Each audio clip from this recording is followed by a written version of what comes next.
you for coming to my TED Talk.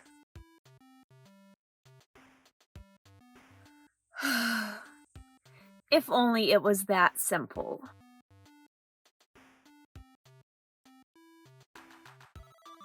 Written by Natsuki Takaya, Fruits Basket, also known as Furuba, was serialized in the shoujo magazine Hana to Yume from 1998 to 2006.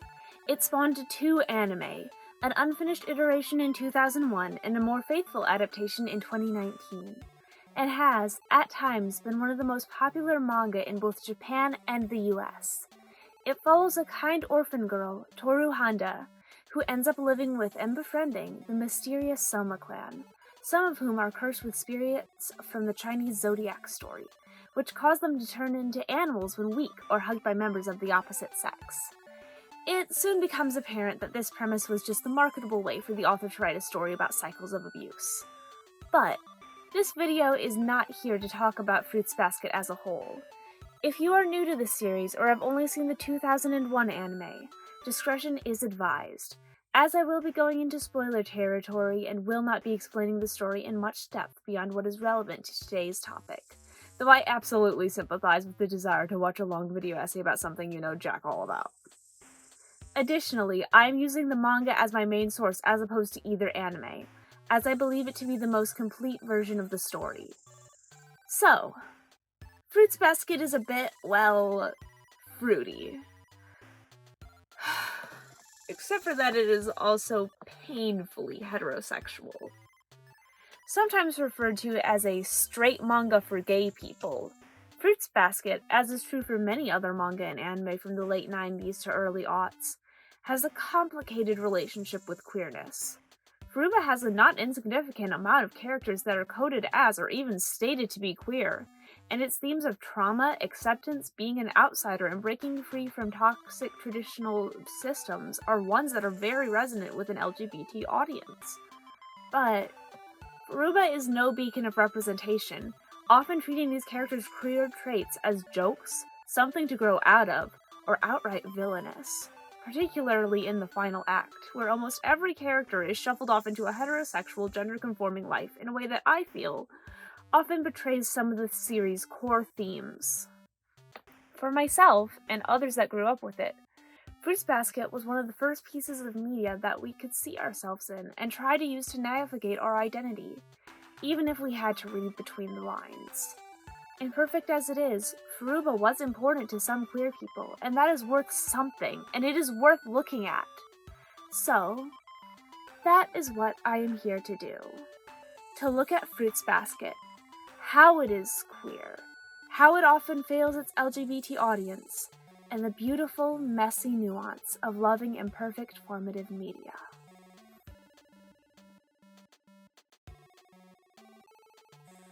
But first, some clarifications.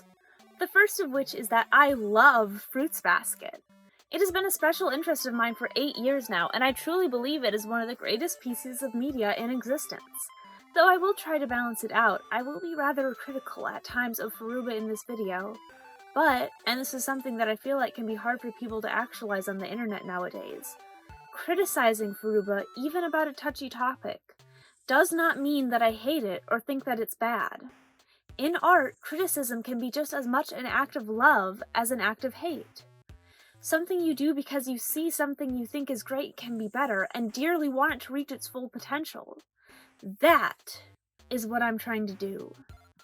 Furuba is, to me, a great yet imperfect piece of art, and I want this to be a celebration, not a takedown. The words of the day are nuance and subjectivity. We should allow things to be complicated, and we should acknowledge that not everyone will see things the same way. Additionally, while I will not judge quite as harshly as I would judge a series that was first written now, I do not believe that the series' age should shield it from criticism. LGBT people have always existed, and much better handled queer anime such as Revolutionary Girl Utena came out before Fruits Basket.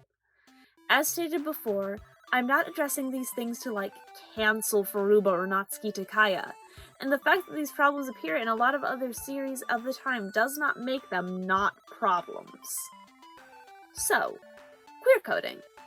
perhaps the most important concept in this video. It is important to remember that a lot of what I'll be talking about is queer coding or queer subtext, not queer canon. This is not me saying that anybody but a couple of these characters are intended to be LGBT, nor that these traits that read as queer can't have another explanation, and often do, or be present in a cishet person. You do not have to respond to me saying a character is, say, coded as gay by being like, oh, but they're so in love with their canon opposite-sex partner, because that's not what this is about. Also, like, bi people exist, as does compulsive heterosexuality. I am painfully aware that most of the cast of Furuba was intended by the author to be cishet, and I know that a lot of the fandom enjoys the canon ships or storylines, and I really like some of them too. Additionally, while I am a person with my own biases, and I may indicate an identity that I think a character could have, this video is not meant to advocate for my headcanons exclusively, but rather explore the queer subtext present in Furuba in a way that is open to personal interpretation and perspectives that I may not agree with. Again, subjectivity and nuance.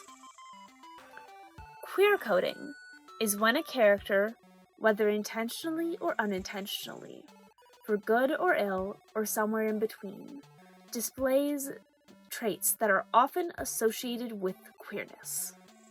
Likewise, queer subtext is when a work or character conveys themes that can be read as queer and, again, is not the same as canonical queerness. Queer coding arose mostly in America in response to the Hays Code, which forbid any explicit positive depiction of LGBT people. Because of this, creators would often give behaviors commonly attributed to LGBT people to either comedic or villainous characters. One need only look to classic Disney villains and their theatrical, overly familiar mannerisms to see Baby's first example of queer coding. It is important to note that the subject is not black and white, and LGBT people did very much help make a lot of these characters. Queer-coded villains in particular have a complicated legacy and can bring both harm and comfort to the community. I'll save that discussion for a bit later though, because God, pun intended, we're gonna have to talk about Akito. While this phenomenon does mainly have its roots in America, it was far from contained there, especially considering the country's long history of colonizing and forcing its values upon other cultures. You don't have to look far to see a plethora of examples in anime and manga. Art, especially narrative art, easily has its language transferred between cultures, for better or worse. Also, like, queer people just, exist in Japan the same as any other country, so trying to stop people from reading queerness into anime manga because of cultural differences is just not it. I don't think I should even have to explain that. So, with those digressions out of the way, I would like to get on to examining the queer coding and subtext of Furuba. First, I think we need to take a look at the beating heart of Furuba, the characters, or at least a selection of them, because Furuba has so many players and possible interpretations that I could not possibly cover them all. So if I miss your gay bestie, I'd love to hear all about them in the comments below. So, please come along with me and listen as these threads are woven into place. Also, the Somas aren't actually incestuous, okay? They're a part of an out-of-date group structure that has more in common with a warrior cat's clan than a nuclear family, and it has someone from a culture that regularly calls people not blood-related to you cousin, auntie, uncle, stuff like that. Yeah, they're not related. Like, yes, Kyo and Yuki almost kiss in chapter 2, yes, they call each other cousin in the same chapter. It's been over 20 years and it's time to drop that. Okay, go time.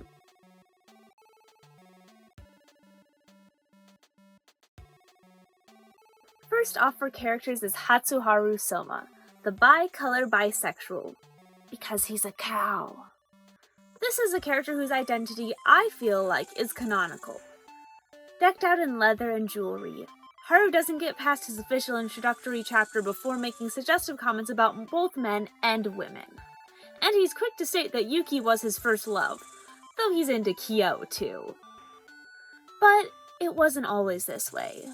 Due to the Rat of the Zodiac story taking advantage of the cow, as a child Haru blames Yuki, the current rat, for the way others in the family treat him as stupid. Haru snaps at Yuki, and Yuki, someone also used to being judged off of his story counterpart, gently rebuffs him, something which eases Haru's heart. They're friends from then on, and it is clear that Haru cares deeply about Yuki, being one of the few people to visit him in his isolation and even begging Shigure to take Yuki in. Haru is always very casual and honest about his feelings for Yuki throughout the series, and is often depicted with a little heart above his head whenever he sees Yuki. Even Haru's girlfriend, Rin, sees Yuki as a legitimate love rival. While Yuki ultimately has to go off on his own more and more to find his own way, Haru still loves him, and their relationship is honestly very sweet. Beyond his relationship with Yuki, Haru has other traits that can be read as queer too. Haru's the type of person who thinks for himself and doesn't let society dictate his behavior. Quite the alternative fashionista himself, Haru is very defensive of Momichi's decision to wear the girl's uniform, thinking everyone should be allowed to wear whatever clothes they look good in. Gender clothing norms found dead. What a king. Overall, Haru is a fun, canonically LGBT side character, but his depiction is not without its flaws. Haru is often supposed to be a comedic character, saying offbeat things in a deadpan way while the other character is acting like the straight man, reacting to it like, "What? What?" And his more bluntly gay moments are played in the same way. Even Yuki, the object of his affections, reacting like he's being weird. Additionally, in his black persona, Haru often makes comments that can come off as rather predatory to both the male and the female characters, something which can play into some pretty harmful stereotypes about bisexuals. In the end, while I do appreciate Haru and think that he's a bi icon, I do not think his portrayal is without its caveats.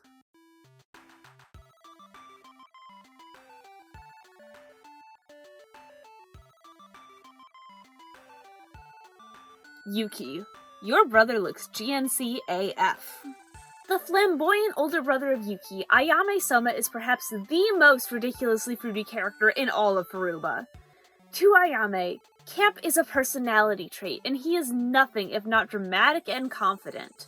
He lives life like the star of a play, absolutely derailing everyone's routine every time he enters a scene. Ayame does not speak, he proclaims, complete with sweeping gestures and sparkles around his speech bubbles. He's, well, a bit of a queen. Like, no, actually, Ayame absolutely would do drag, and does, on page. Ayame is certainly more confident in his androgynous pretty boy looks than his younger brother. Sporting long, luscious white locks his whole life, Ayame isn't afraid to get a bit feminine with his fashion either. The owner of a costume shop, Ayame is down to model his own work and is seen in a wedding dress at one point. Also, like, this damn coat that he wears in high school. I swear, it speaks for itself. Like, come on. So, Ayame is basically the embodiment of every trait that society thinks indicates homosexuality in a man. But is he attracted to men? Well, he has a girlfriend, but that doesn't necessarily mean anything. He could just be bi. I mean, there is something sort of going on with him and Hattori. He told Shigure that he loves Hattori, and it's not treated as a joke. I guess you could interpret that in a friend way, but you could also not. Well, Hattori is still the one person Ayame will actually listen to, and he clearly loves him deeply, but he doesn't exactly make a move on him, despite not usually having any reservations about that sort of thing. Jury is still out. Then there's his thing with Shigure. They've got this running joke about sleeping with each other, implying it every time they see each other. But maybe they're not. Maybe they're just committed to the bit. Well, there's also, you see, Ayame propositions every boy in his high school class dead serious at a disciplinary meeting, and then yells out that he's a bottom, in case anyone was wondering. Yeah, I think he might be into guys. Like, canonically, into guys. I think you'd have to, go into denial a bit to, say that, he's not. Again, though, we come across similar issues with Ayame as with Haru. Ayame is a primarily comedic character, and there's a sense that a lot of his traits and actions that read as queer are meant to be jokes in the same way a lot of his other outlandish behavior is. There's also this repeated bit about him turning into a snake and crawling into a high school girl's clothes, which is, again, predatory bi guy is not a good look. All that doesn't mean he's not super fun to watch, though. If you ignore the weird snake thing, of course, though. He's a queer character with a big, campy personality, and that sort of character can often be enjoyed by an LGBT audience. Looking back at both him and Haru, I know they were certainly some of the most blatantly queer characters I'd ever seen when I first read the manga as a still Catholic 12-year-old. They're very amusing characters with a good amount of depth outside of what I've spoken of, and a lot of people, myself included, love them a lot. It may seem like I'm being nitpicky, and I honestly don't think that I'd take an issue with them in a work that had more LGBT characters or treated queerness differently. But, as the two most canonically queer characters Furuba has to offer, I can't help but look closely at the way their expressions of queerness are framed within the narrative. Ayame and Haru, while great characters whose open queerness I really appreciate, exist within a pattern that Fruits Basket has, and that is where the problem lies. Not with them individually, but with the bigger picture. But, first, a palate cleanser.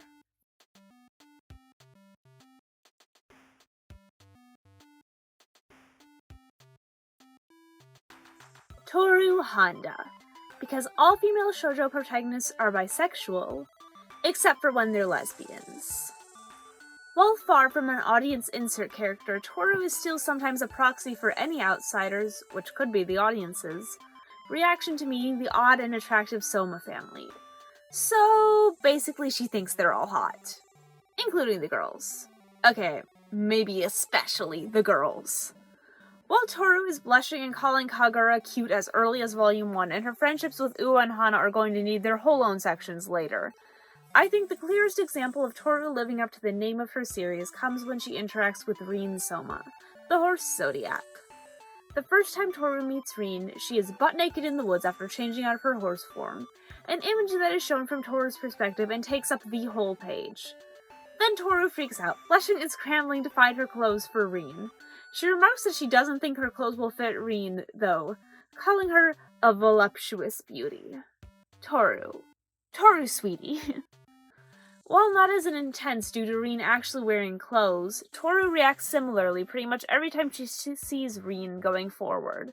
She's always blushing and talking about how pretty she thinks Rin is, even at one point running face first into a wall because she was so excited to see her.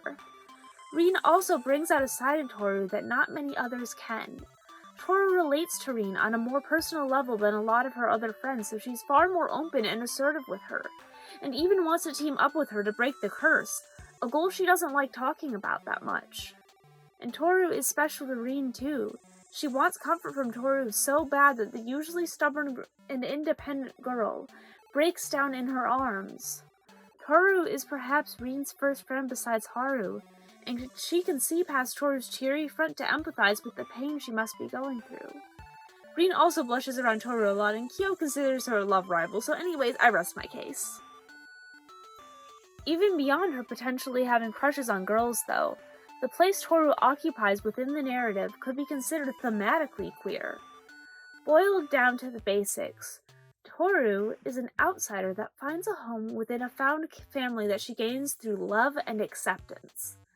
The idea of having a found family outside of or instead of your blood family is not one exclusive to queer people, but one that is nonetheless extremely resonant for a group of people who has often been rejected by their blood family and society. It may be easy to forget with how many people end up loving her, but Toru is an outsider. She's the rice ball in the fruits basket, the girl that doesn't belong. The weird orphan who only has 3 friends, including her now-deceased mother, until she meets the Somas. With the Somas, Toru managed to build her own family, not through blood or obligation, but in spite of it. All of these people have been deeply hurt by their family, and Toru is a beacon of hope, progress to the Soma's conservative nature, growth and acceptance instead of stagnancy and repression. Toru is someone who treats these people with kindness, encourages them to grow into themselves without judgment, not caring how odd or non-conventional they may be. She is someone who is willing to go against Akito, someone who is seen as God, to break the curse and therefore the family's backwards traditions because she believes that the people she cares about deserve to live freely. It is through this radical kindness and encouragement that the Somas grow to love Toru, that she becomes family more so than the one they grew up with. Toru builds a place that she and all her friends can belong. She's the person you want to be, and the person you want to know if you have ever felt like an outsider.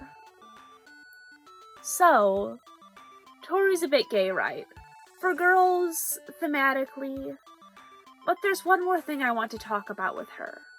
First, though, we need to talk about Kyo.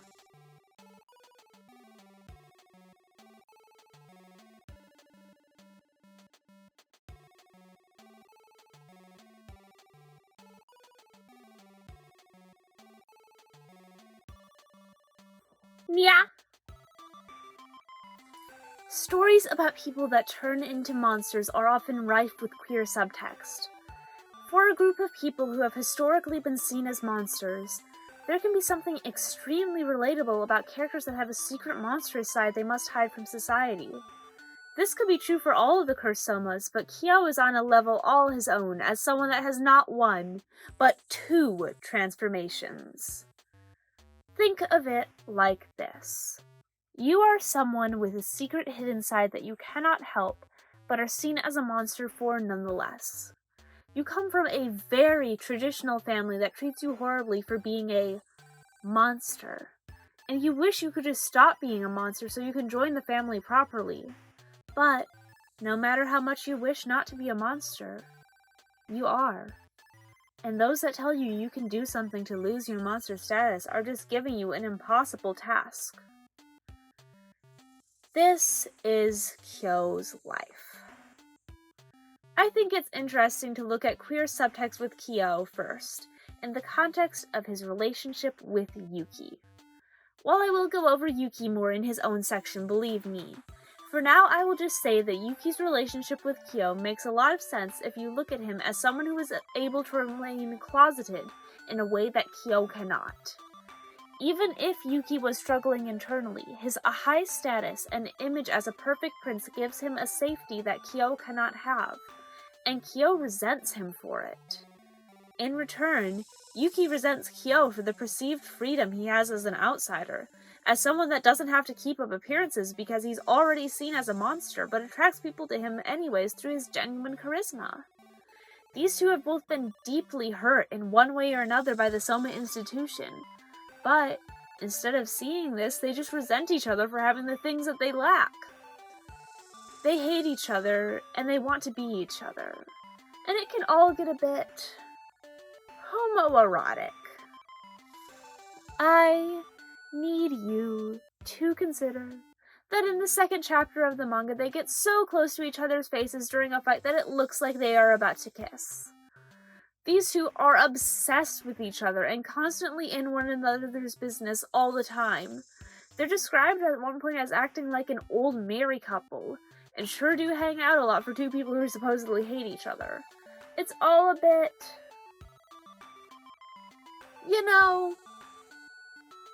But we were going to say something about Toru, weren't we? At first, Kyo keeps his true form hidden from Toru, in a way that can read as him being partially in the closet. Sure, the Somas know, but when Kagura nearly mentions it to Toru, Kyo covers her mouth before she can say anything. But Kyo can't stay hidden forever. Kazuma, his adopted father, removes the bracelet that keeps his true form hidden, forcibly outing him to Toru. Kyo is frantic and runs away, not wanting Toru to know what he truly is. But Toru chases after him, acknowledging and accepting all of Kyo. Everything that he has ever been told makes him ugly and monstrous. But though Toru readily accepts Kyo, she has not yet accepted the things she sees as monstrous about herself. As lovely a person as she is, Toru still feels like she is secretly dirty. Terrified of being abandoned, Toru has spent her life trying to be as nice and polite and selfless as she can be, so that others will like her. So now, when she wants anything for herself, she feels like she's doing something wrong. Toru feels like there is something wrong with her for being in love with Kyo. So she represses it. Her troubled expression every time she is almost pushed into admitting that she loves him says it all. Toru thinks it would be selfish if she loves Kyo. She thinks it would be betraying her mother. But Toru can't hide it forever. She eventually realizes and accepts that she loves Kyo and confesses, standing strong in the opinion that even if it does make her somehow dirty to want him so much, she still will. While it doesn't go well at first, Kyo does get it together, and they become a couple. While canonically supposed to be a cishet couple, there's something a bit queer about Kyo and Toru's relationship. They are a couple who, due to various reasons, feel like they must hide their feelings from each other and themselves. Toru repressing and Kyo resigning himself to pining. They sneak small touches and looks, getting scared and backing off if they feel like they're being too obvious. They can't be together because of Kyo's conservative family. Basically, it's straight Yuri. I joke, but at the base level, Kyo and Toru's is a relationship where both parties must see and accept the parts of the other one that they see as wrong or monstrous to be together. And I just think there's something that can be a bit queer about that. Oh my god, it's time to get out of this ugly ass wig.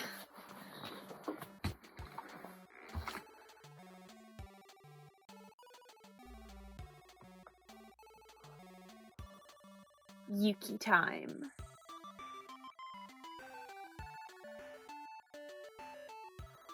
About once a month, I see someone refer to Hana and Uotani as those two lesbian friends that Toru has. And they'd be right. To my opinion, no one come for me. Honestly, Hanajima makes less sense if she isn't into Toru. She's cool, she's goth, she's zaps people with her psychic powers if they're mean to Toru. Hana is rather protective of Toru overall. Even beyond driving off mean girls, Hana is rather judgmental of Kyo and Yuki whenever it comes to the idea of them being romantic with her, and helps Uo chase Kyo out of the hospital in the manga when she thinks he did something to reject Toru. In fact, Hana at one point says that she'll have to go to college and get a good job so that she can marry Toru. It makes sense, though. Hana, despite having a loving family, was outcast by her peers throughout her childhood due to her psychic powers and sensory issues. The issue was only made worse after she accidentally hospitalized a bully, something which fills her with a great deal of guilt. When she had to transfer middle schools after yet another bullying incident, she met Toru. Toru immediately tries to include Hana in her band of weird girls, and they become her first friends. Uo even notes at one point, when Toru and Hana are standing around blushing at each other, that it looks like Toru confessed her love to Hana. Like, that just happens and we move on. Okay. Though all is well for a while, eventually Hana's past catches up to her and some girls catch wind of her reputation at her old school. Hana runs from the room, determined to distance herself from her new friends before she somehow brings bad things upon them. Toru, as she would do again and again, chases after her. Catching up to Hana in the stairwell, the two girls clasp hands, and Toru pleads for Hana to not leave her, because they were already getting so close and she wants them to get closer, because Toru loves her. Hana concedes, saying that she wants to stay with Toru too, and the girls rest their heads together. The, anime version of the scene has a rainbow in the background. Back in the present day, Hana, having kept up her word and staying with Toru and Uo, clearly adores Toru, even with the jokes aside. There's a whole chapter dedicated to a bunch of mean girls going to her house to find her secret weakness, only for them to be scared off, and the chapter concludes with Hana stating that her weakness will always be Toru. As Toru has become ever more entangled with the Somas, Hana has felt somewhat left behind, and even a bit resentful of her new friends. And yet, Hana doesn't let this feeling override her, and stays good friends with Toru through the end of the series, even if at a slightly more of a distance. If Toru is distressed, Hana will be there for her, because she loves her. Yeah. Okay, back to the funnies again. Hana derails her school's production of Cinderella because she doesn't even want to pretend to marry a man, and instead has her character open up a restaurant with Toru's character. Toru's character is supposed to be her stepsister, but still. The only time Saki Hanajima has ever shown anything resembling attraction to man is when she's trying to convince Kyo that she's going to get with his dad, and considering the extreme reaction he gives her each time and the amount of joy she takes fucking with him, I think it's likely that this is just another step in her crusade to bother her friend's boyfriend. When asked who would win between Hanajima and Akito, Takaya said Hana was easily more powerful. In conclusion, in the Furuba universe, lesbians are stronger than God. Thank you for coming.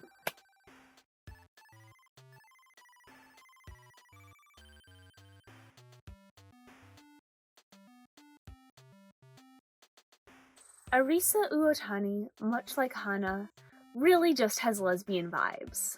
I mean, look at her. I don't know how else to describe it any better than that.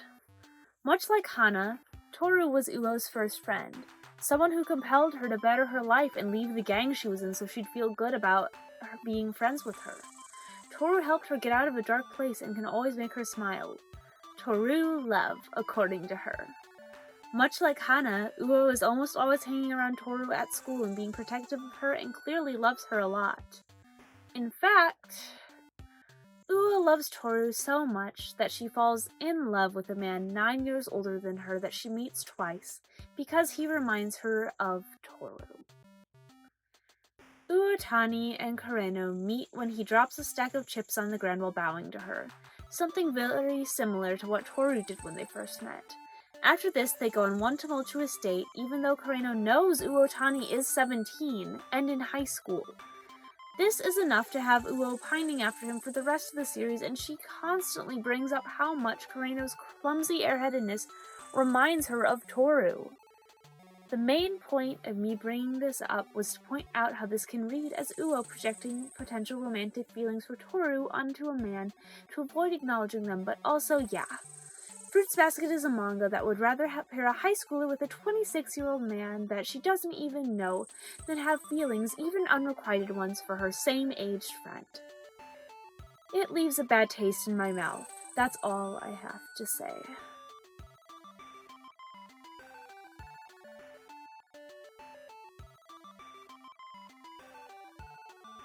Yuki-sama would have had the first gay rat wedding if Takaya wasn't a coward. Jokes aside, I think Yuki is a very interesting case when it comes to queer coding, especially if you look at his arc from the perspective of compulsive heterosexuality. Compulsive heterosexuality, or comphet, is the theory that, within our heteronormative society, individuals are conditioned to perform or convince themselves and others of opposite-sex attraction, even if the attraction is not actually there. This concept is more widely discussed in the context of women, especially lesbians, since women are often reduced down to their relationships with men and thus the societal pressure is greater. But it takes both sides of the binary to create heterosexuality, so men are far from immune. So, Yuki and Toru. At the beginning, the relationship between Yuki, Kyo, and Toru is set up with the appearance of a love triangle. Yuki flirts with Toru, commenting on how cute she is or calling her princess. Though, in comparison to Kyoru's easy chemistry, it can come off as a bit stilted and awkward. They even go on a double date with Kyo and Kagura, though the idea was Shigure's. Yuki is acting like the prince he is so often cast as, but something feels a bit off. Come the beach arc, Yuki and Toru go on a walk by the ocean at night. With shooting stars raining down in the sky around them, Yuki tells Toru how precious she is to him and kisses her on the forehead. Yuki loves Toru, but not like that. A little while later, after being quite literally broken out of a closet, Yuki confesses to his new friend, Kakeru. Yuki directly states that he flirted with Toru and tries to see her romantically because he felt like that was what a man was supposed to do with a woman. However, Yuki's actual feelings for Toru are purely familial. Regardless of how you read Yuki, this is textbook comphet. It is, to me at least, very easy to interpret Yuki as a closeted gay man, though his art could support multiple queer readings. Yuki starts the story as someone deeply repressed and trapped playing the persona of a perfect man, of a prince. He longs to be truly free from his traditional family and to become his own person and hates that he's just not quite there yet. In part, that's why he resents Kyo.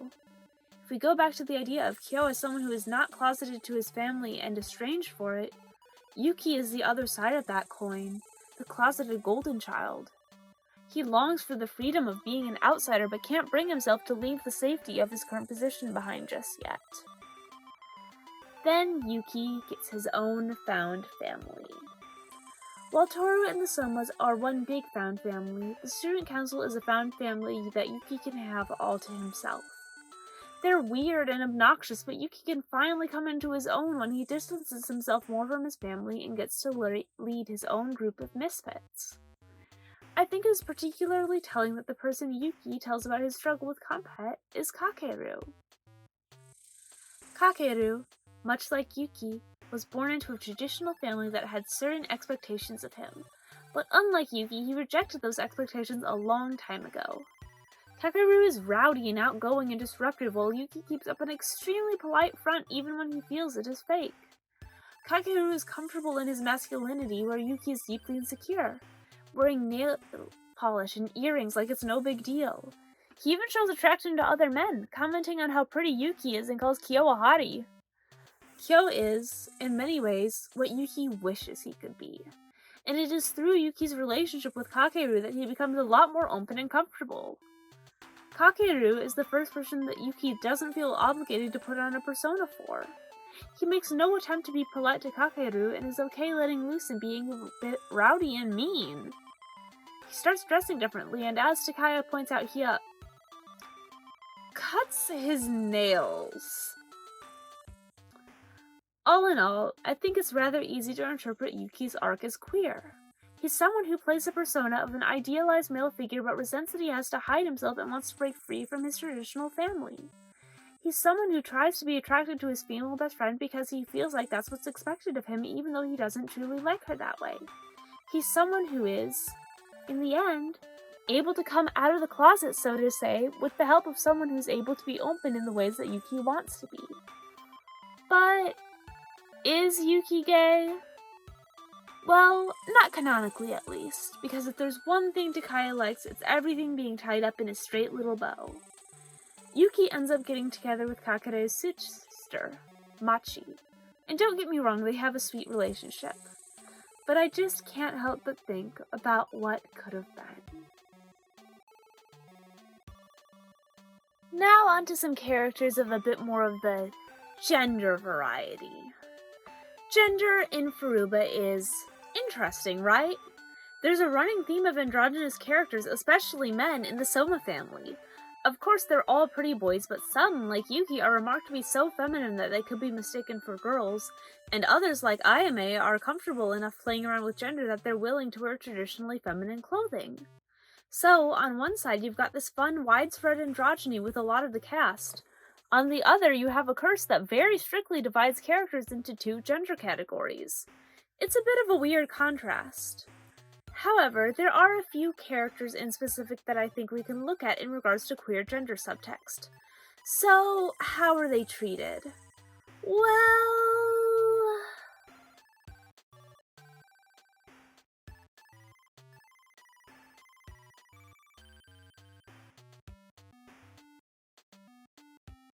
Lord, we have to talk about Ritsu. The monkey of the zodiac, Ritsu first appears to be a beautiful and extremely anxious young woman. However, when Toru trips into her and causes her to transform, Ritsu is revealed to be a man. But like, Takaya, are you sure? Note that I will use she pronouns to refer to Ritsu because that's what feels right to me, although I do acknowledge that this conflicts with the official translation and some fan interpretation. Ever since childhood, Ritsu has been extremely anxious and self-loathing, feeling like there was something wrong with her that she needed to apologize for. One day, Kagura lends her a dress, and Ritsu, well, feels relieved. Even if it doesn't cure her, wearing the dress helps ease her anxiety and feel more comfortable. It's very hard to see this and not relate it to a trans femme person experiencing gender euphoria for the first time. And if you think about it, it honestly doesn't make much sense otherwise. Of course, anyone can wear whatever clothes without it saying something about their gender, but Ritsu is very specifically stated to feel more at ease wearing the clothes. You could try to argue that she likes to dress as a woman because it frees her from the pressure of having to perform masculinity, but if anything, her gender presentation makes the societal pressure on her even harsher. Ritsu, already very self-conscious, is judged and ridiculed by her family for her clothing in ways she would not be if she presented masculine. And yet, she still feels better dressed like that. Ritsu also never voluntarily outs herself, and even her own implied love interest, Mitsuru, is uncertain of her gender but doesn't seem to care. While you could absolutely read her as a gender non-confirming man, I think it lines up just as much or more to see Ritsu as a trans woman. Even if you don't read her as trans, Ritsu's gender presentation is not treated well. It's treated as an issue, a symptom of her anxiety. Both the other Somas and Ritsu herself talk about the way she dresses as something that she needs to grow out of or overcome, even more so than her actually concerning behavior. Ritsu cannot function without having a screaming meltdown apologizing to others, and is actively suicidal. But in the manga at least, this barely receives as much focus as her wanting to wear the wrong type of fancy kimono. Throughout her brief screen time, Ritsu is treated as a joke or an annoyance by pretty much everyone but Toru, and then is shuffled off screen, only ever showing up later for a couple of random background appearances despite having a lot of potential as a character. Though, seeing as how she was treated in the time she did get, maybe it really was for the better. In her last appearance, despite being MIA for ages with no time given to showing any personal growth, Ritsu is shown with short hair giving all of her feminine clothes to Kagura. Because character development, am I right? Ritsu deserved better.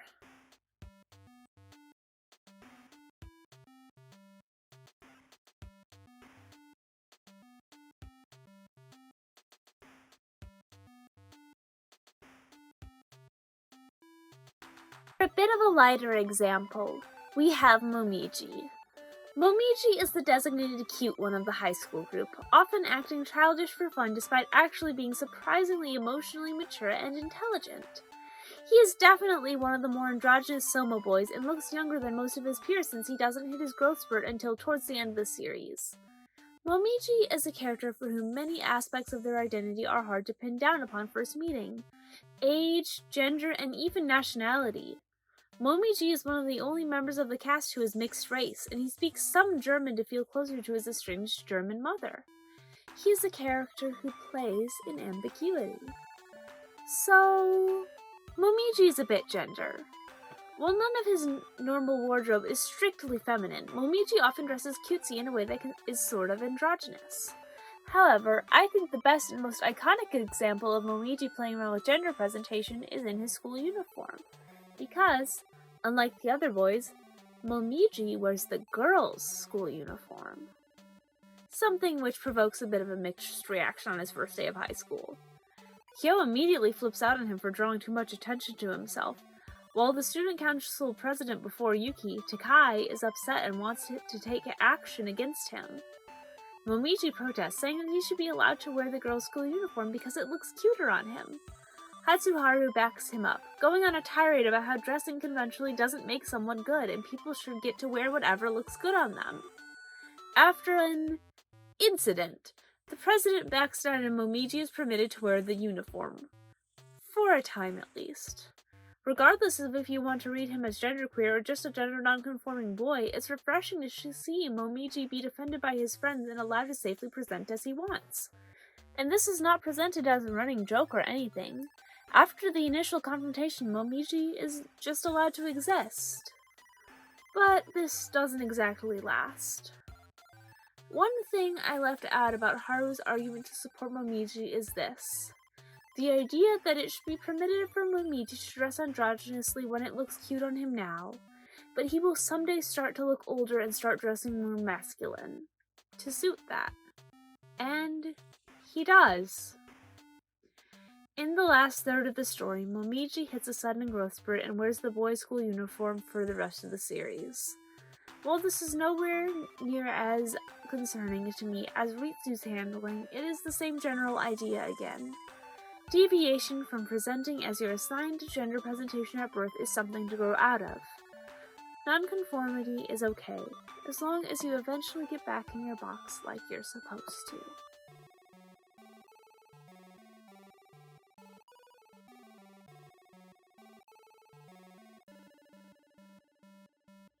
Aki, Aki, poisonous Aki, my Mabudachi Aki. Akito Soma is the villain of Furuba, and, as you do with your villains, she is heavily queer-coded. Which way? All of them. All at once. Okay, first, to back up a bit.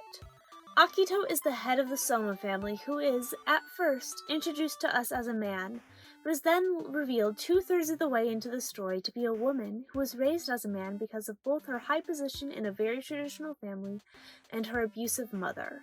She is also, as mentioned before, the villain, and has traumatized most of the cast at some point or another. Queer and queer-coded villains have a long history. Because we were seen as deviant, one of the few ways we were allowed to be portrayed was as villainous. And because queerness and villainy were seen as so synonymous in media, the language of queerness became the language of villainy. Even without examining her actual character, Akito falls right in line with queer-coded villains from Western cartoons to anime, no matter which way you look at her. When you think she's a man, she's small and pretty and not exactly a manly man. When you see her as a woman, you see her short hair and masculine attire. She slinks around like a prowling cat, wearing oversized clothes that fall off her shoulder and show off just enough chest to not give away her secret. She sits eccentrically and gestures dramatically when she monologues and is very touchy and familiar with both men and women. To be a queer-coded villain is an inherently complicated thing. While it is obviously bad that queerness is seen as villainous, queer villains can be some of the community's greatest icons. It's a reclamation of sorts, taking something used to slanderous and saying, hey, that's fun, and claiming it for our own. Because queer villains, in all their dramatic, campy glory, can be fun and relatable, and it's not bad to like them. It is, however, important to keep in mind the loaded history behind queer villains when looking at queer subtext and coding regarding a villainous character and how it relates to their villainy. Okay, so there's a few different queer reads you can take from that, right? The first, and probably most charitable interpretation you can go with, is that Akito is a transfemme allegory. I mean, she was technically assigned male at birth by her family, even if she isn't physically what we'd think of as AMAB. She does, in a very real way, have a closeted gender identity, and while it is a trope to have cis women who cross-dress due to some societal or situational reason, see Mulan or Haruhi Fujioka, their cisness can be widely debated. These characters were consciously involved in the transition, and it happened later in their life, whereas Akito had this decision made for her literally before she was born. And there is something very queer about the way Akito hides her identity. She is someone who has been taught her entire life that the way she is born was so wrong that she must hide it from everyone, because it is not befitting of someone in her position. Even among the people who do know, Akito doesn't speak about her gender, and often they don't speak about it either. And, unlike the earlier example of Ritsu, this act of dressing differently than the gender Takaya intends her to be does protect Akito. While Ren, Akito's mother, is still horrible to her, keep in mind that this is how she acts when Akito is presenting the way she wants her to. Ren sees Akito as another woman, as competition, and so agreed that Akito must be raised as a man. And there is an implication that she would be even worse to her child if she didn't present masculine. And Ren is not alone. She has supporters who want her to be the head of the family. Akito is in a very precarious situation politically within the family power structure, and the people who are on her side support her because of tradition, because Akito is the male child of the last family head and the host of the God Spirit. If Akito was to be seen as less of a traditional family head, it is possible that she would lose support from her side. Akito presenting as a gender that she is not protects her both personally and politically from her abusive mother and keeps her in the good grace of the family. So, Akito is a person who has essentially forfeited her personal identity to embody a mythical persona she can never be. To Akito, someone who was rejected by her only remaining blood family for who she is, the only way to find love or community is by playing the part assigned to her, the part of God and the part of the male head of the family. Even her violent and controlling actions are part of this, as the family raised her in an environment where abuse is ignored at best and encouraged at worst, and told her that she was an infallible god who could do no wrong. Akito has done everything she was told she was supposed to do by tradition, and she is miserable. And then there's Toru, the feminine girl who manages to secure the family group that Akito has failed to hold onto by traditional means through kindness and acceptance. Toru, who has everything Akito wishes she could have. Toru, who is herself a symbol in the story of encouraging others to break free from toxic conservative cycles. Toru, who is herself a queer-coded woman. Akito hates Toru. Until she doesn't. Toru reaches out to Akito, not just out of kindness, but because Akito is someone she can see herself in. Toru is the first person to say that, even with Akito's high position, she's still an outsider, and Toru knows how lonely that feels. She reaches out to Akito with an offer of solidarity because she sees how similar they are, and it is then that she manages to get through to Akito. In the end, Akito decides to break away from what she's supposed to be and ends the cycle of abuse she was born to uphold. Akito lets go of the god spirit and becomes just Akito. She accepts Toru's offer of friendship and solidarity, and through Toru she is also able to become friends with Hanajima, yet another heavily queer-coded character. And it is then, when Akito finally starts to have positive connections and a support system with others like her outside of her conservative family bubble, that she is able to come out as a woman. And yeah, the scene where Akito tells the formerly cursed Somas that she's a woman does read as a coming out. She calls them in for a meeting and arrives in a woman's kimono and makeup, telling them that she is going to start living as she really is. And the former cursed are surprised, but Akito is notably given a lot of grace in this coming out. It's not some gotcha moment where everyone freaks out about her gender and insinuates that obviously it was the cross-dressing that made her evil. Instead, Akito just gets to calmly sit down and reveal her true gender on her own terms. And it's not all happy, and the more traditional members of the family are shown to be upset that she is now living as a woman, and on a personal level, Akito has messed things up in a way that can never be repaired, even as she decides to dedicate herself to defending the people she used to hurt. But she gets to be herself. Akito is a character who is forced to present as a gender that she does not identify as by her traditional family, and is later able to break free from that influence and reclaim her own identity. If you look at it that way, it is easy to read Akito as an allegory for being trans femme. And that's sort of nice that way, right? But, well... Takaya intended Akito to be a cis woman who dresses in a gender non-conforming way and later starts dressing traditionally feminine in a direct connection to her becoming a better person. And that has implications within the wider context of how Furuba, and media at large, treats expressions of queerness. Fruits Basket has a lot of androgynous characters. It does not have a lot of androgynous women. In fact, the only one who can be really considered to present truly masculine is Akito. Akito doesn't even stay presenting mass, so by the end of Furuba, that number is 0. This is not just a thing that happens in Furuba, but most of media. Truly gender non-conforming female characters are hard to come by, and ones that get to stay mask are even rarer. The tomboy gets a makeover and shows that she's beautiful and girly all along, tale as old as time. Other female characters that cross-dress for whatever reason nearly across the board return to being feminine. Akito is no exception to this, and at the end of the manga she is shown dressing very traditionally feminine and even growing her hair out. something you'd think we'd at least get some introspection on, seeing as she clearly has hang-ups about long black hair since Ren has it, to the point that she mistreats another character, Rin, partially over having hair like that and forcibly cuts it. Instead, it feels like Akito just becomes more feminine in that way because it's what she's supposed to do. It's treated as a given. I think it would have bothered me less if we got more of Akito's feelings on the matter, or if she got to experiment around with style a bit more. I think Akito having a plainer fashion sense throughout most of the series makes sense, because she has no sense of personal identity outside of her role. But I would have loved to see late series Akito get to have a fun messing around. She's a rich, weird girl from Tokyo who's like 20, not a grandma on her way to church. She should not be dressing like that. For a character that has spent her life performing a strict set of gender expectations, it feels like almost like Takaya has just flipped her over to conform to another strict gender role, just because it's what's expected. Now, you could say that I'm being unfair and that Akito should get to dress feminine if she wants to. But here's the thing.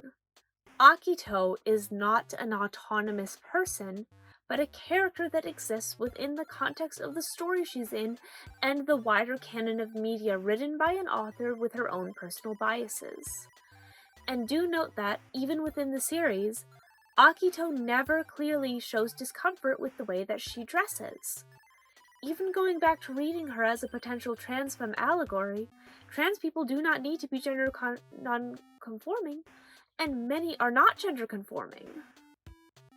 So, why does the only gender non-conforming woman in Furuba only get to be gender non-conforming when she's a villain? It's the same thing we keep coming back to over and over again with this series. A character is gender non-conforming, but then stops at the same time that they grow up and or develop. Even if Takaya has written in a justification as to why Akito might want to start dressing more feminine, she still chose to write in the gender plotline in the first place. She chose to write a gender non-conforming villain who becomes gender conforming right after becoming a better person. But it's complicated, right? Because in writing that justification, Takaya accidentally made her character subtextually trans in two conflicting ways. Because you can read Akito as a trans femme getting to be herself finally, but you can also read her as a gender non-conforming or even trans-masc character being feminized by the author. Just like so many other characters like that have been in media over time. Hell, you can even read Akito as some weird combination of both, or just want her to say screw it with gender altogether and just vibe at herself. It's a mess. I haven't even gotten to the gay shit yet. So, over the course of the series, Akito is involved with two men, Kureno and Shigure. While her relationships with them are not explicitly stated until right before her gender is revealed, it is heavily implied, which means that, for a good chunk of the series, it seems that Akito, and Shigure and Kureno by proxy, are gay. But they're not, and there are no canon same-gender couples in Furuba. And when is it revealed that Akito isn't a gay man? Yeah, the second that her backstory is revealed and she starts to be written as a more sympathetic character. So that's a bit questionable? Now, the flip from these relationships being seen as gay versus straight is interesting because it's also tied into the gender stuff. Cisnormativity and heteronormativity are fraternal twins. Shigure directly related Akito being sexual with him to her womanhood, and her ability to be with him at the end is talked about like something that goes in tandem with her living as a woman. Even the kimono that she wears for her big coming out scene was given to her by Shigure. The line from their relationship being implied gay to being laced with heteronormativity is very harsh. You can't even say that because Akito was raised male, she had to overcome some expectation to be attracted to women to see that she's attracted to men because she didn't? In fact, it's a bit of the opposite. Ren, her mother, has made it very clear from day one that she sees any relationship between a man and a woman as exclusive and any other women as competition, going so far as to treat Akito as something akin to a romantic rival for her father's affection. This is the basis of the resentment that Ren has abused Akito on for her entire life. It is an extremely toxic form of heteronormative thinking, and you can see it rubbing off on Akito in the way that she treats other women. This is particularly interesting when you look at her relationship with Kureno. Akito sleeping with Kureno made Shigure mad at her and caused all sorts of shit to go down, but she doesn't seem, well, into him, nor he into her, at least in that way. Since Kureno's curse is broken, Akito is very worried about him leaving her and wants to keep him close. In any way she can. Akito learned her mother's worldview in order to compete with her. She's learned that if she wants to keep the attention of a man, especially an older one, she needs to use her sexuality to keep a hold of him. In a way, then, we could see Akito breaking things off with Kureno and learning to treat other women as something other than competition as her breaking out of this heteronormative worldview. But Akito still ends up with Shigure in the end. Despite part of the point of Furuba being getting out of toxic relationships, one of the most toxic couples in the series stays together. And look, I don't hate exploring toxic relationships in fiction, but the way this one ends is a bit weirdly executed, alright? At least in my opinion. Shigure sleeps with Akito's abusive mother and manipulates her throughout the series, and Akito as well. Akito. And she may be trying to get better now, but she literally just stabbed her ex. However, them getting together in the end is presented in a way that we're supposed to just assume that their relationship will be fine now, and the sequel series backs that up. Furuba is often about change, but we don't see the change in their relationship. They're still toxic and possessive to the end, and even if Akito is changing, Shigure sure isn't. But we're just supposed to assume that they'll be fine with very little development shown to us. Because this is the happy ending. If a man and a woman get together at the end of a story, we're just supposed to assume that they'll live happily ever after. Villains get to be gay or gender non-conforming. But if you're a good girl now, you get to put on the dress and marry a man. Because that's what good girls do. But there's one more thing we need to talk about with Akito and queerness. Because, well, Takaya ships Toru and Akito. Like, for real. She said it in a bonus comic that is literally officially translated in a print book. She ships them for real. She ships them in a no-homo way. To quote Takaya, if she, Akito, were really a man, I would have been tempted to have them, Toru and Akito, get together. Okay, so obligatory mention that I know people have mixed feelings on shipping Toru and Akito. As for me, I can be down with a bit of lesbian enemies to friends to lovers, and I interpret Akito as a little bit younger than some people do and don't think they have a big age gap. So I personally think people have a tendency to overhype how problematic they'd be as a ship. Your mileage may vary, but I'm not advocating for them for endgame or anything. I just wouldn't be bringing this up if I didn't think it was relevant, because wow. The fact that Takaya said that she may have put them together if Akito was a guy was pretty revealing. Looking back with this knowledge, it's crazy to think that you can sort of tell that Takaya ships them. Okay, hear me out, because this literally drives me insane. I feel like the Tekken String Board guy, you guys, like, come on. Literally, the first time they speak to each other, Akito opens by passive-aggressively flirting with Toru, and the second time they meet, she pulls Toru's face like way closer to hers than she needed to, and when they become friends, Akito blushes a lot, and they have this conversation where they're sort of talking about Akito saying she was jealous because Toru is a better person than her, and Toru doesn't want to be put on a pedestal above Akito, but it's sort of worded like, oh, you're so pretty, oh no, you too. Also, just the fact that Akito decides to change her worldview the moment another woman takes legitimate positive interest in her. Like, come on, guys, she looks like that. Tell me that's not either a gay twink or a lesbian. Okay, back on topic. There's this dramatic attempt at hand-holding between them, and a climactic hug, and after he learns that Akito is a girl, Kyo says that he's glad because he wouldn't want another guy as competition, which I can't help as think was Takaya having a little haha moment to herself. Side note, but Kyo also sees Rin and Toru together at the end of the chapter and decides that maybe women can be romantic competition for Toru after all. So Toruin rights and gay rights, am I right?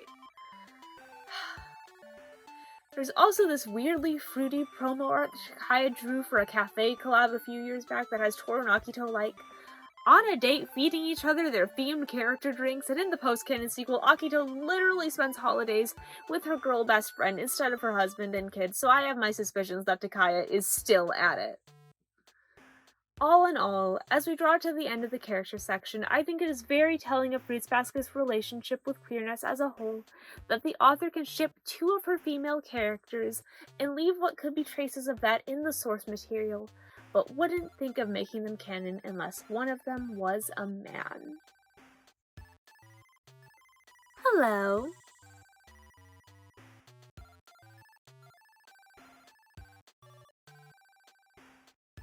There are a lot of repeated themes and motifs that can read as queer in Fruits Basket.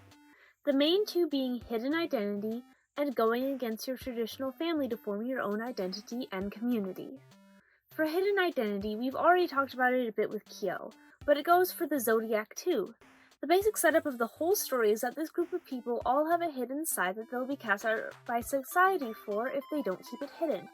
That is something that can be read as queer in a very obvious way, so I mostly want to focus on the themes of going against corrupt traditional power structures because I feel that that is where the story is the most thematically resonant for a queer audience.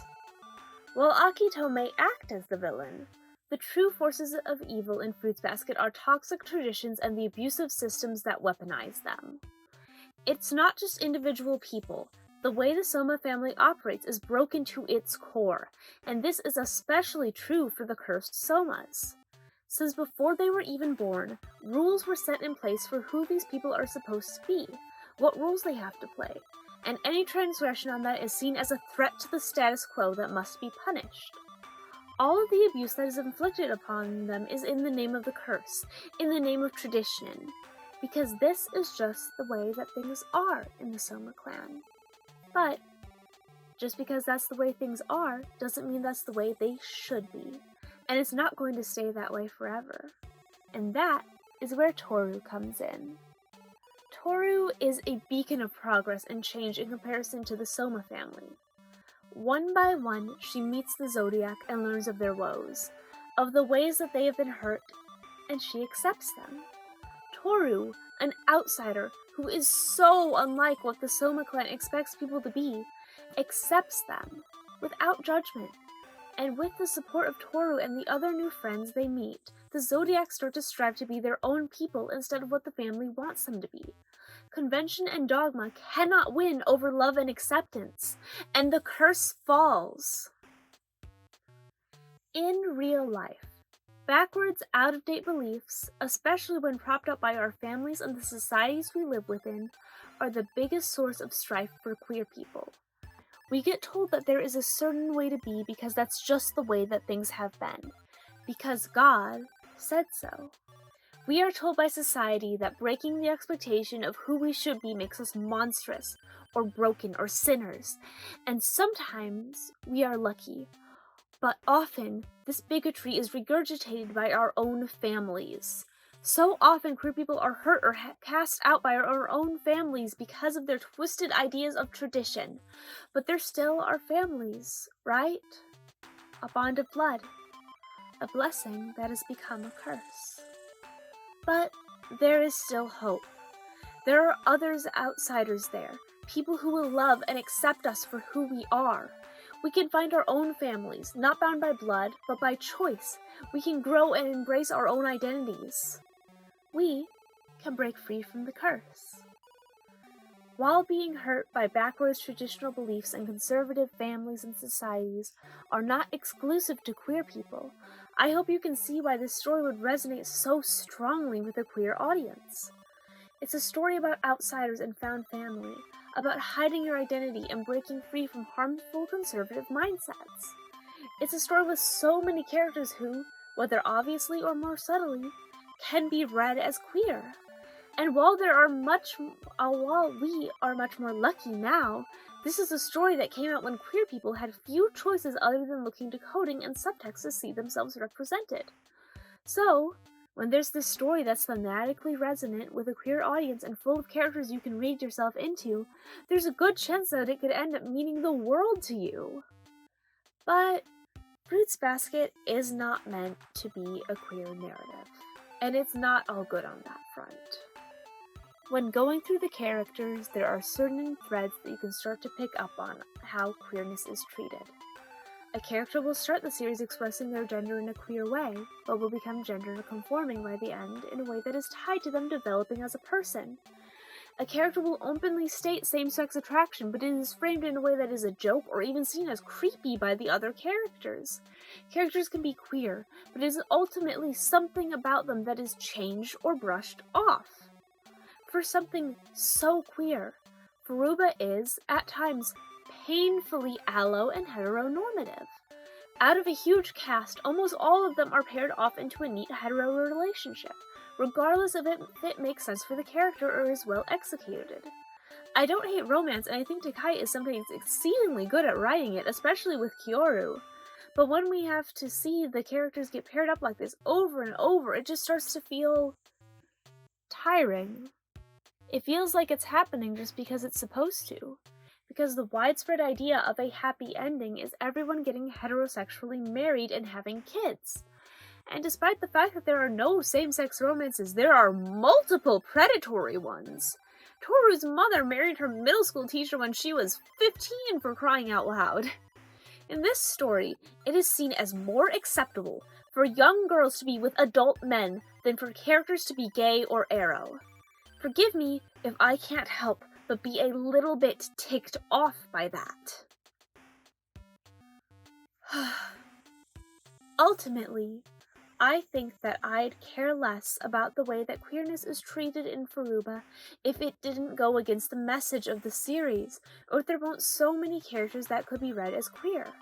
It's not like it's just a story that lacks queerness. It's a story that has queerness and at times seems to go out of its way to try to get rid of it. It makes no sense that, in a story about acceptance and breaking away from convention, that there is so little room for queerness. If those are the values that are supposed to be portrayed in the story, then why are these non-normative modes of expression and identity repeatedly treated as something to overcome? If this is a story about escaping from toxic traditional values, then why is the cast so unilaterally shuffled off into a very narrow and flawed vision of what a happy ending should look like? It's not just that I want Furuba to be queerer. I think it would actively make it a better and more thematically coherent story.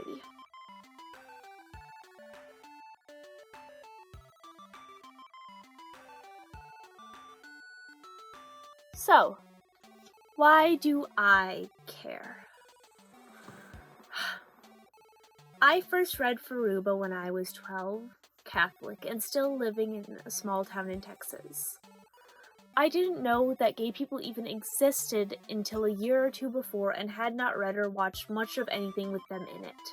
Despite being far too repressed at the time to know what it meant, I always sort of knew that I was incapable of loving men, but chose to rationalize it by deciding that I was simply too cool and smart for romance and icky things like kissing. I would sometimes pretend to have crushes on fictional boys just to not feel left out, but I was aware that it was somewhat artificial. I was months from being a teen and had never truly had a crush, but I was cognizant of, fictional or IRL. Then I read Fruits Basket. And eventually, while reading Fruits Basket, I got to the chapter where Akito is revealed to be a girl. The chapter where there is a full page of her staring moodily at the reader with her tits out. As you do, I calmly put down the book, walked outside, and sat in my driveway staring blankly into space for 30 minutes in the blazing summer heat. Looking back, this was almost certainly the moment my fate was sealed. So yes, the evil girl twink was my first crush. I even made up this stupid rule in my head that it wasn't gay to have a crush on a fictional woman if she could pass as a boy in canon. That I must have known was BS on some level because I kept it a secret from my friends. I was obsessed with Akito and totally mortified about it. One part not wanting people to think that I do anything as scandalous as liking a character who's a bad person. One part knowing that it meant more about me than I wanted to admit, even to myself. Later on, the first time I truly experienced gender euphoria was when I cosplayed Akito for the first ever convention, and stared at myself in the bathroom mirror for so long that my friends came in to ask if I was okay.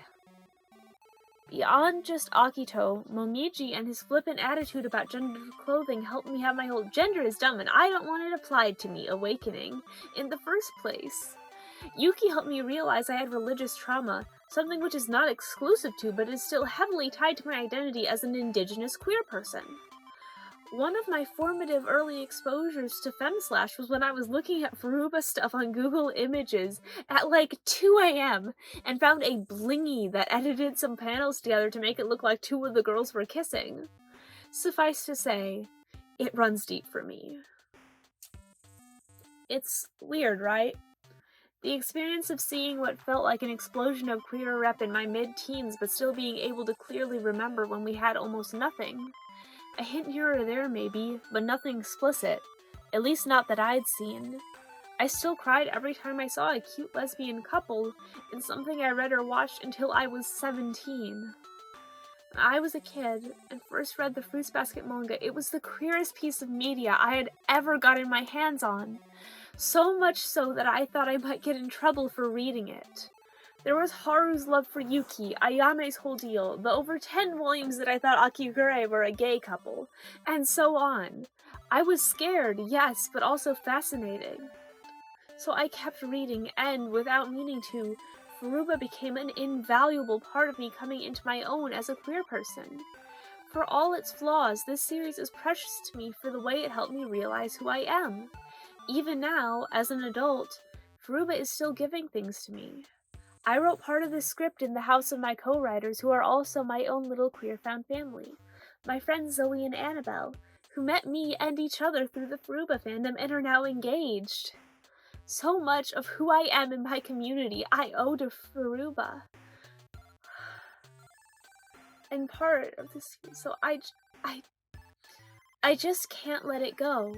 I love this story so much, and I'm not the only one. In the process of making this video, I put out a call for other LGBT people who had a formative experience with Fruits Basket to share a bit about that.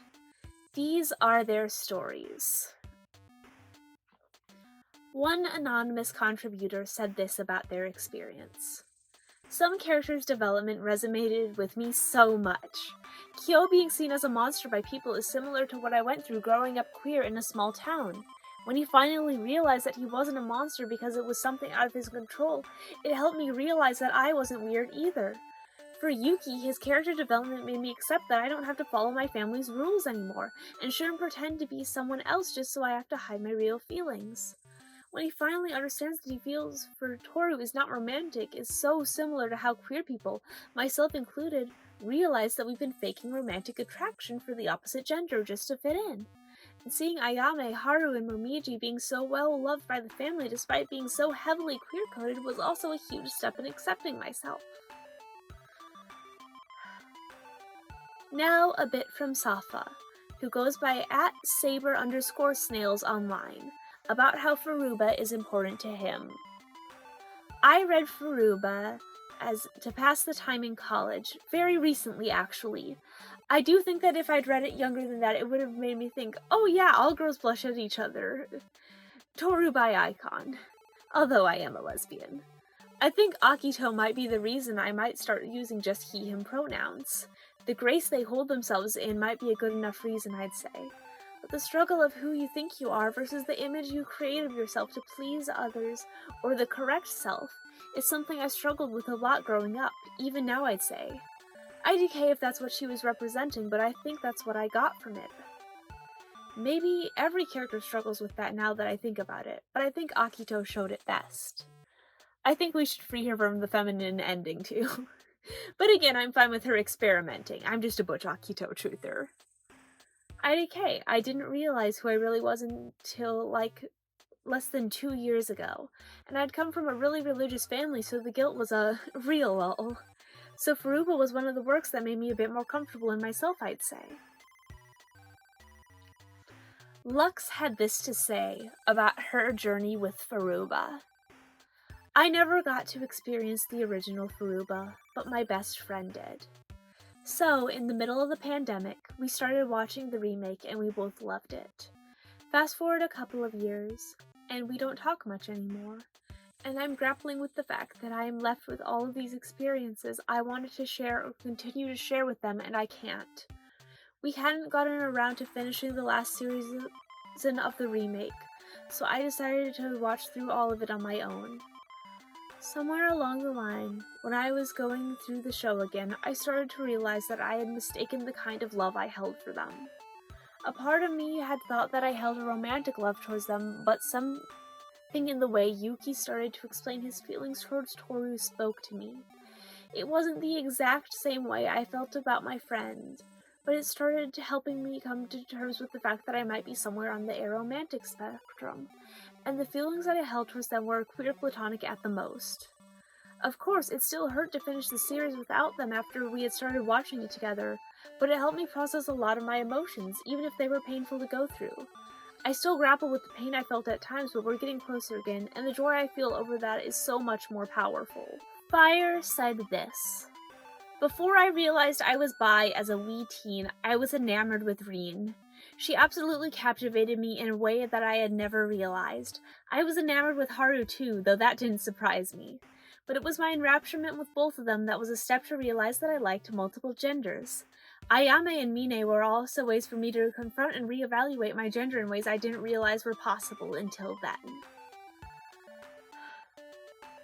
Liz, who goes by @DragonMirio, wrote this response: "My introduction to the anime in 2012, and it remains my favorite story for over 10 years. Later. Although my queer journey didn't coincide with Furuba, I did have a massive crush on Reen." Kristen, who is also known as Pokeri or @FandomIndulgences, contributed this: "Goodness, where do I even begin? So much about Fruits Basket sticks with me to this day, it'd be hard to sum it all up. It was Toru's compassion and empathy for everyone that inspired me to also exercise greater kindness and empathy towards others, even when it's hard. I fell in love with Ayame, who was one of my earliest exposures to a flamboyant, heavily queer-coded character whose motivations and backstories are legitimate and taken seriously. Ritsu showed me the concept of cross-dressing and feeling so much more comfortable in those clothes. Kisa learning to love herself by first being loved by others, the list goes on, but ultimately this show, and then this manga, helped me see that there is so much more to people than what you can see, and everyone has their own traumas that make them into what they are today, and that love and acceptance are transformative and healing, even to those like Akito. Especially to those like Akito." Pigeon wrote, "Fruits Basket was the first manga and anime I really jumped into when I was a kid. While some of the darker themes went over my head, it is something that I have consistently gone back to every few months or years. As I matured and discovered myself, I felt as though I had discovered new elements of the story that I could relate to and investigate. It is both an element of comfort as well as self-exploration, and that goes for my queer identity too. Fruits Basket has such a huge cast, it was easy to find characters who had experiences that mirrored my own. Arisa's deeper feelings for Kyoko, Momiji and Ritsu's gender expression, etc." @Floofy Tanuki shared, "The bisexual cow guy really helped me as a very closeted bi guy in a dangerous situation." An anonymous contributor shared this: "2 years ago, my parents found out I was bi through a casual mention I made on a social media post. They freaked out, telling me that nobody should ever know this about me, and to keep it to myself, and made a number of hurtful assumptions about me, telling me that telling someone you are bi is like yelling in the middle of the street that you like to have threesomes. This was very hurtful as someone who is not a very sexual being for the most part. I was so upset I could barely function for several days, so I started watching the 2019 Fruits Basket in search of a wholesome distraction. It was very comforting, but then it became life-changing when I got to the episode where Ayame was introduced. I had never felt so seen in an anime before. He was everything I aspired to be, completely unapologetic, confident and openly bisexual, kind and funny. I had never added a character to my kin list so quickly before. It is difficult to describe how the existence of Ayame within the story affected me. Watching him be himself without a care about what others thought of him allowed me to start becoming myself again. After spending hours on and off crying and locked in my college dorm, unable to do my homework and even properly feed myself, I smiled and laughed at his antics. Fruits Basket and Ayame Soma dragged me out of a dark pit of shame over my own queer identity and allowed me to feel more comfortable as my whole self. Jennifer wrote this about how Furuba impacted her. Well, first I found Kyo to be super relatable when I first read Furuba at age 13, because life had been beating the shit out of me for a few years, and Kyo's character arc was a sign like, hey, it does get better, which was really something that 13-year-old me needed to hear. Anyway, fast forward now about 10 years, and I'm now 90% sure that I'm a girl, and I come across Muffin Moon's Tumblr blog and their trans lesbian Kyoru art, specifically featuring a trans femme Kyo, and now that's good as fucking canon in my brain because Kyo is one of my blurbos of all time, only rivaled by Femme Byleth from Fire Emblem. 6 months on, the message is still, hey, it does get better, but the vibe is forever altered and it's better that way. My curse is this gross male body, and baby, I'm about to break that goddamn ceiling. Next, we have a message from an anonymous person. Reading the manga as a teenager was the first time I saw an accurate depiction of familial/generational trauma, of flaws that aren't your fault for having but entirely your responsibility to manage. It really affected me because it showed me that love and happiness are facts of life. You will love horrible people. You will feel horrible and be loved. You will carry the guilt of wounds that won't heal and still laugh freely. To me, that still may be the most important lesson I've ever learned. To know that it's not expressly related to being queer, but I definitely found myself acting and presenting a lot more queer once I learned to start allowing myself to feel joy. Tori shared, it helped me realize a lot of trauma that happened within my childhood that I hadn't realized wasn't okay. Seeing how Toru interacted with everyone despite what had happened to her meant a lot to me. The relationship between Yuki and Yuki/Kyo and Ayame helped me realize a ton too. I know it doesn't quite pertain to my queerness, but it still meant a lot nonetheless. One anonymous person simply said, love seeing beautiful women with lovely character designs. Eon, who can be found on their deviant art at Eonyonic, shared the following. Furuba was one of my first anime and manga that I read way too young, but it did fundamentally change me as a person. Toru is a big inspo and role model for me, and almost every female character was a huge gender or sexual awakening for me at age 10 before I even knew much about being able to play in that space. Hazuharu and Akito were also very formative in a relationship I had with gender and loving people. Now that I'm older, those themes of love and hiding parts of yourself and letting yourself be accepted in your true self, even if it's the ugly parts sometimes, is something I carry with me. Furuba really helped me explore my identity and sense of self-worth in a way that was cathartic and healthy, and it really was formative for the journey of self-discovery and worth as a person who didn't have to live solely for other people. This definitely plays into my identity as a lesbian and non-binary person. I could probably talk more about specific characters and arcs, but those are the ones I can think of right now and the formative ones. Jay wrote this about her experience with the series. Fruits Basket was one of my first experiences ever reading manga. I remember borrowing them from our small-town public library at the age of 11. I grew up in a traditional Christian household, and reading the series really showed me a lot, to be honest. It really hit a chord with me with certain characters and their stories, and it's one of the pieces of media I first remember hitting so close to how I felt in certain experiences I'd gone through. What also really hit were the conversations on gender presentation and the sexualities of the characters. I never really consumed media that touched on these topics like Fruits Basket had, and while I didn't quite understand it at the time, it helped guide me. And the narrative of Fruits Basket itself, with coming to learn to love yourself for who you are, really it struck a chord with my own acceptance of coming to terms that I'm bi. Not to mention Saki and Rin definitely had baby gay crushes on them. Finally, Frank, who can be found at WorldOfShaking on Tumblr and at Nyan_Wushi on Twitter, shared this insight. Furuba has so many characters coded as queer, and often specifically trans, and it's something that's always meant a lot to me. I find these stories deeply resonant. As an Airways person, I also love the focus on the relationships that are platonic or not easily characterized, like Yuki and Toru's relationship. It's hard to put a name on it, but they love each other so much, and that's at the very heart of the story. I also really like Toru and Momiji's relationship because it's fun for me to read as queer platonic, and I love playing with polyamorous scenarios among the main cast. I also love the gay ships. I'm particularly fascinated by the complicated relationship between Kyo and Yuki and how that ties into both their struggles with the idea of masculinity and the interplay between gender expectation and familial expectations.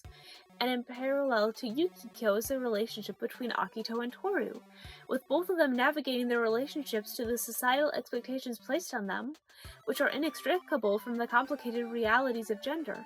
I very much enjoy playing with the idea of them as sapphic and genderqueer. And Yukaru, they were the ship who originally got me deeply invested in Fruits Basket, and they're a lovely portrayal of how love and acceptance of a specifically queer variety can be healing and affirming. I love the way that Furuba centers finding healing through solidarity and care of other people in many different forms. The way Toru and Yuki are there for each other, the way Yuki finds care and understanding in her relationship with Kakeru, the way Haru cares for Yuki, Toru and Kyo helping each other heal, and, most of all, the relationship between Toru and Akito at the very heart of the story. This centering of love and community as an antidote to intergenerational trauma is something that feels both radical and deeply queer. It is also interesting and fraught to read the Soma Curse as a direct metaphor for queerness, but there are meditations about personal autonomy and societal rejection at the heart of Fruits Basket that hit very hard if you're queer. Meanwhile, the canonical portrayals of queerness are fraught and so is the ending, but it did mean a lot to see so many portrayals of evidently queer characters finding happy endings with partners who evidently embrace their queerness. As with all fandom, queer readings of Furuba walk the line between parsing author intention and transcending it. And in my experience, this has sometimes been polarizing in fandom, but it is also deeply rewarding. Furuba is thoughtfully, masterfully written in a way that makes the author intention worth paying attention to. At times it reflects prejudices that are still interesting to examine critically and in context, and it is also a rich and fascinating text in ways that transcend author intention and lend itself very much to transformative fandom. Although I will say that interacting with the queerness in a translated Japanese work as a primarily Anglophone fandom requires a lot of care, and perhaps that's not something fandom is thoughtful enough about. I'll conclude by saying that the queer community has been central to my experience of Fruits Basket. Discussing it with queer friends, reading fic that centers queerness, and using Furuba as a jumping off point for broader discussions. Reading and writing fic has been an affirming way to explore my own queerness, and I've come across so many writers in the Furuba fandom who excel at warm, thoughtful portrayals of queer love. Fruits Basket was my first time really participating in fandom, and I treasure the friends that I've made in the spaces I've found. Perhaps the real Fruits Basket was the queer community that we found along the way.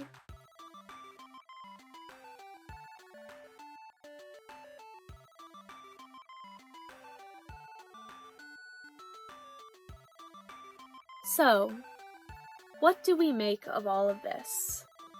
What do we make of this story that has so many things in it that read as queer while still being oppressively cis-heteronormative at times? I don't think that there's really a simple answer to that. Furuba's relationship with queerness is a mess, and a good deal of it was unintentional, but that doesn't make it meaningless. If Furuba helped you figure out who you are, if it made you feel seen, if it spoke to you, that is still real, and nothing can invalidate that. Furuba can be flawed in its depictions of queerness and extremely meaningful all the same. I guess, in the end, all we can really do is sit with it. To take what meaning we can and live with the messiness of it all. Furuba is over, so now keeping it alive is in the hands of the fandom, and we can make the queer space that the source material wasn't always.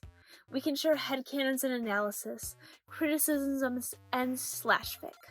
Furuba isn't perfect, but it doesn't have to be to still be worth a damn lot to those who care.